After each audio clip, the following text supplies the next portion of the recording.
Қазақ қызы даламның гүлі, жүрегінде мейірім нұры, ақ жүзіне ай сәулесі қонған, көркіне тәнті болады жұрты.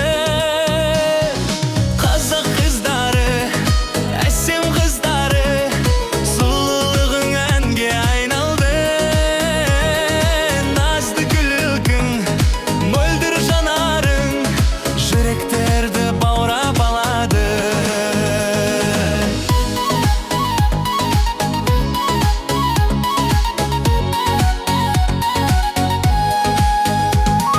Инабатты, ақылды, көрікті, ардақтайды туған ел жеріңді. Бақыт болып әр шаңыраққа, нұрландырып жүрсің өмірді.